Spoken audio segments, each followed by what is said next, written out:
이 일이 있은 후에 바울이 마게도냐와 아가야를 거쳐 예루살렘에 가기로 작정하여 이르되 내가 거기 갔다가 후에 로마도 보아야 하리라. 자기를 돕는 사람 중에서 디모데와 에라스도 두 사람을 마게도냐로 보내고 자기는 아시아에 얼마 동안 더 있으니라.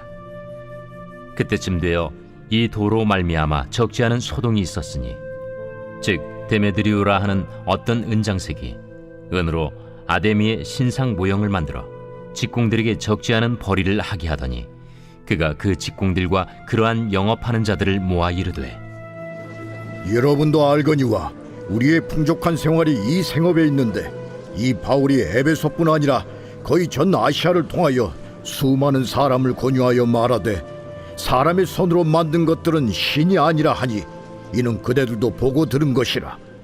우리의 이 영업이 천하여질 위험이 있을 뿐 아니라 큰 여신 아데미의 신전도 무시당하게 되고 온 아시아와 천하가 위하는 그의 위엄도 떨어질까 하노라. 그들이 이 말을 듣고 분노가 가득하여 외쳐 이르되 에베소 사람의 아데미야! 온 시내가 요란하여 바울과 같이 다니는 마게도냐 사람 가이오와 아리스다고를 붙들어 일제히 연극장으로 달려 들어가는지라. 바울이 백성 가운데로 들어가고자 하나 제자들이 말리고 또 아시아 관리 중에 바울의 친구된 어떤 이들이 그에게 통제하여 연극장에 들어가지 말라 권하더라. 사람들이 외쳐 어떤 이는 이런 말을 어떤 이는 저런 말을 하니 모인 무리가 분란하여 태반이나 어찌하여 모였는지 알지 못하더라. 유대인들이 무리 가운데서 알렉산더를 권하여 앞으로 밀어내니 알렉산더가 손짓하며 백성에게 변명하려 하나 그들은 그가 유대인인 줄 알고 다 한 소리로 외쳐 이르되 에베소 사람의 아데미야!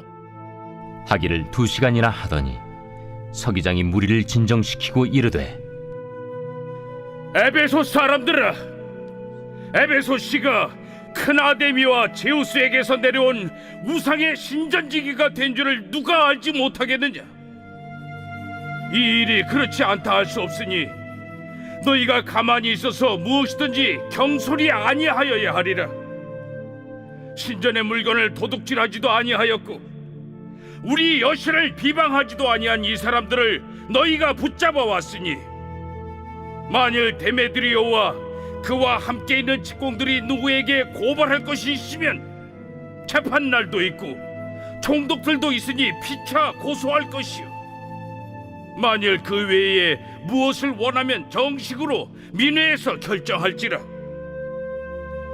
오늘 아무 까닭도 없는 이 일에 우리가 소요 사건으로 책망받을 위험이 있고 우리는 이 불법 집회에 관하여 보고할 자료가 없다 하고 이에 그 모임을 흩어지게 하니라. 오늘 말씀은 에베소에서 일어난 소동이라는 제목으로 함께 말씀을 나누겠습니다. 오늘 본문에는 에베소에서 이제 많은 사람들이 모여서 아데미 여신이 위대한 신이라고 이야기를 하면서 커다란 콜로세움에 모여서 극장에 모여서 사람들이 바울과 또 함께했던 사역자들을 위협하는 장면이 오늘 본문의 이야기가 되겠습니다. 바울은 이제 사역을 감당하면서 그가 마게도냐와 아가야를 거쳐서 이제 그가 예루살렘으로 갔다가 로마로 가기를 원하는 내용이 먼저 나옵니다. 그리고 나서 그는 자기를 돕는 사람 중에서 디모데와 에라스도 두 사람을 마게도냐로 보내고 자기들은 아시아에 조금 더 있게 되는데요. 그 아시아는 바로 에베소 지방을 이야기를 하게 됩니다. 어제 말씀드린 것처럼 에베소 지방에는 지금도 수많은 유적들이 남아 있습니다. 바울 당시에 있었던 엄청나게 큰 대규모의 극장이 남아 있는데요. 그 극장에서 아마도 그 극장에서 사람들이 모여서 대규모로 바울과 또 함께했던 복음의 사역자들을 위협했던 바로 그 장소가 되어질 것입니다. 그리고 이 에베소라고 하는 곳은 로마 제국에서 3대 도시로서 엄청나게 큰 도시였고요. 그리고 그것에는 수많은 유대인들뿐만 아니라 이방인들까지 수많은 일들이 있었던 일들을 우리가 보면 좋겠습니다. 그때 마침 사람들이 복음을 전하는 사도 바울, 또 에베소에서 2년 동안 두란노 서원을 세워서 복음을 전했다고도 말씀을 드렸는데요. 이제 많은 사람들이 예수를 믿게 됩니다. 그러면서 한 가지 변화가 생깁니다. 즉 지금도 에베소에 가보면 수많은 이렇게 건축물들의 그 흔적들이 남아 있는데, 사람들이 많이 모이는 곳에는 과거에는 신전뿐만 아니라 또 그 앞에서 점을 쳐주고 어떤 것들을 행하는 그런 사람들이 참 많이 있었습니다. 지금도 가끔 우리나라에도 축제다 뭐다 그러면 사람들이 거기에 뭐 점 보러 간다, 타로점이다 뭐다 이런 것들이 있는 것처럼 과거에는 훨씬 더 그런 역사가 강행했고 성행했습니다. 그리고 로마 제국 시대는 그 지역들마다 섬기는 주신이 있습니다. 오늘 에베소라고 하는 곳에는 아데미라고 하는 여신을 섬겼는데요. 이 아데미 여신이 이 에베소의 주신입니다. 그래서 어느 곳에 가거나 광장의 중앙이나 어느 곳에 가거나 또는 집에 가거나 그러더라도 이 아데미 여신상을 세워서 함께 자기들의 수호신으로 그들이 믿었습니다. 그래서 일반적으로 그 도시의 중앙에만 있는 것이 아니라 또 제단도 있었고, 그리고 가정에도 조그맣게 만들어서 그것을 집안의 수호신으로 항상 여겼던 상황들입니다. 그러면 이것이 나중에 무엇과 관련되어지나 하면 단순하게 종교적인 요소만 관련되어지는 것이 아니라 그 지역의 경제와 관련되어지는 내용이 나옵니다.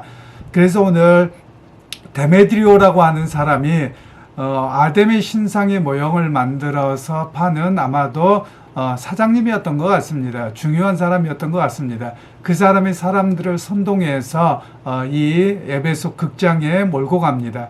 그러면서 자기와 함께 여러 연결들이 되어졌겠죠. 아마도 이 사람은 석공들을 동원해서 일을 하게 되는 아마도 공장의 사장 정도 되었던 것 같고요. 또 그 외에도 도매점과 소매점과 많은 사람들이 있었을 것입니다. 또 호객 행위를 하는 사람들도 있었고요.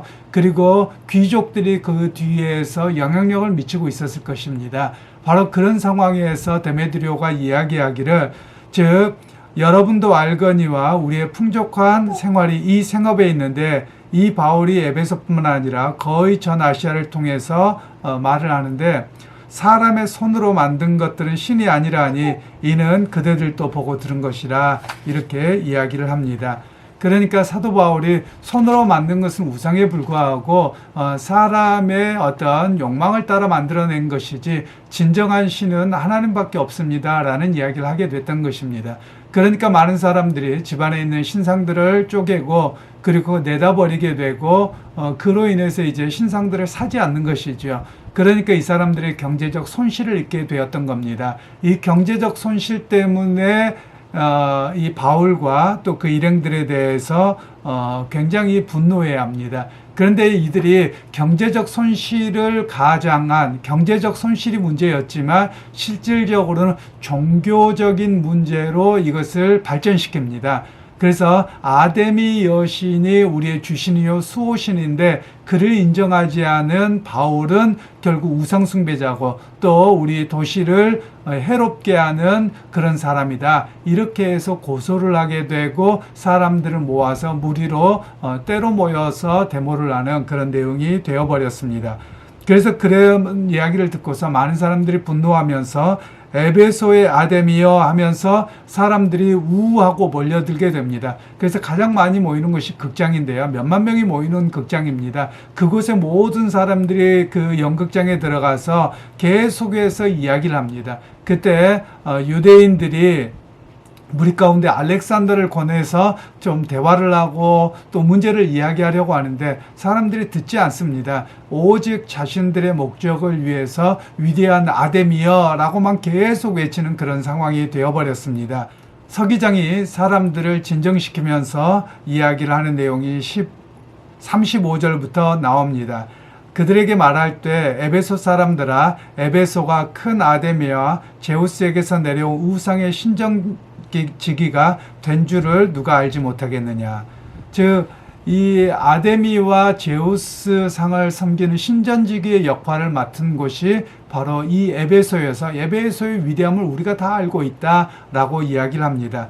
그러면서 이야기하기를 경솔히 행하지 아니해야 된다라고 이야기합니다. 만일 이 사람들이 신전의 물건을 도둑질했거나 또는 비방했거나 그렇다면 이 사람에 대해서 법적인 조치를 취할 수 있지만 그냥 종교적인 요소라고 한다면 이들을 핍박하거나 이들을 무턱대고 법을 임의적으로 적용해서 판단하거나 해서는 아니 된다는 것을 이야기를 하고 있습니다. 결국 이것은 불법 집회고 그리고 소요 사태를 일으키는 것은 여러분들의 잘못이 되어서 군대를 동원할 수밖에 없다고 해서 해산하게 되는 해산의 명령을 하는 이야기가 오늘 본문의 이야기입니다. 그럼 오늘 성경에서 주께서 우리에게 말씀하고 계시는 내용은 뭐냐면 세속의 제도와 공직자를 통해서 하나님의 사역자를 보호하셨고 복음의 역사가 계속 펼쳐질 수 있도록 하셨음을 이야기를 하고 있습니다. 하나님께서는 때로는 세속의 권력으로부터 핍박을 받게 되는 그것도 허락하셨지만 때로는 세속의 정당한 법 집행 속에서 복음의 역사가 방해받지 않아야 됨을 하나님께서는 그렇게 이방의 행정관리를 통해서도 역사하고 계셨음을 오늘 본문에 이야기합니다.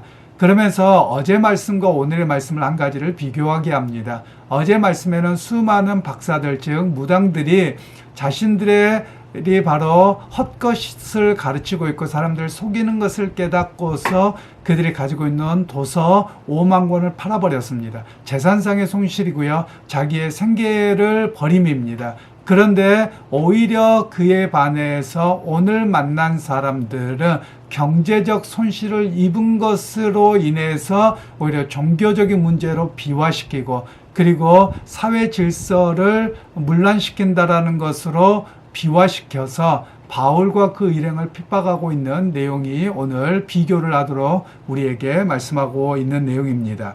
결국 복음이라고 하는 것은 어떻습니까? 탐심과 충돌합니다. 그래서 탐심과 충돌해서 진짜 모습이 무엇인지를 드러나게 하는 역사가 있음을 오늘 성경에서는 말씀하고 있습니다.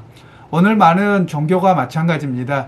우리 기독교도 혹시라도 그러지 않도록 우리 자신을 잘 살펴야 되겠습니다만 수많은 종교에 있어서 더 깊이 파고 들어가 보면 진리의 문제가 아니라 오늘 살아가는 현실적인 이익에 따라서 바뀌어지더라라는 것입니다. 거기에서 참 종교와 가짜 종교가 판이 나는 겁니다. 결판이 나는 겁니다. 그러니까 여러분 오늘 우리가 믿음 생활하면서 우리의 가치가 어디에 있습니까? 하나님의 나라가 있는 것이고요. 그리고 현실적인 이익과 관련돼 있기는 하지만 현실적인 어떤 이익이 우선시가 되어서는 아니 됨을 오늘 성경에서는 말씀을 하고 있습니다.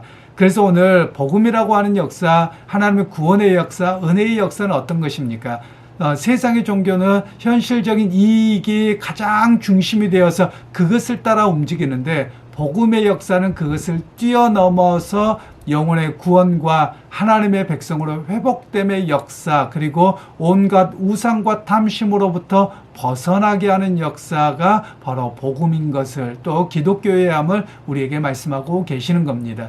그래서 여러분 오늘 하루를 살아가실 때도 우리 가운데 숨겨져 있는 욕망이 있습니다. 탐심이지요. 누구나 다 있을 것입니다. 그런데 그것이 먼저 작용하면 또 어떤 것들을 교회 안에서나 또 개인적으로 결정할 때도 겉으로는 종교적 포장을 하기도 합니다. 그러나 그 안에서 역사하는 것은 탐심인 경우가 의외로 많습니다. 오늘 그 부분까지를 도려내어서 하나님 내 안에 신앙의 순수함 있게 하시고 교회 봉사와 사역의 순수함 있게 하여 주옵소서. 이 고백이 우리의 고백이 되어야 할 것입니다. 그래서 오직 하나님의 은혜에 대한 순수함, 믿음으로 살아가는 순수함으로 오늘 주님 앞에 나오는 여러분이 되기를 소원합니다. 그리고 세상 가운데서도 이 순수한 믿음에서 흔들리지 않고 승리하게 되는 역사가 있기를 주님의 이름으로 축원합니다.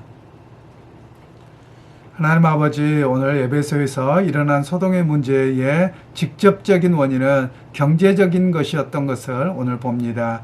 오히려 복음의 역사는 그 경제적인 문제가 아니라 사람의 영혼의 문제요, 사람의 생명을 살리는 문제인 것을 오늘 말씀하셨는데 오늘 또 우리 그리스도인들이 깨어있게 하셔서 세상의 어떤 거짓과 속임으로 점철되어져 있지만 그 밑에서 작용하고 있는 경제적 이익과 탐심을 따라가는 것을 하나님 우리가 잘 파악하고 거기에 흔들리지 않는 우리의 믿음들이 되게 하여 주시고 순수한 믿음, 순수한 복음, 순수한 은혜 속에서 승리하게 되는 우리 모두가 되게 하옵소서.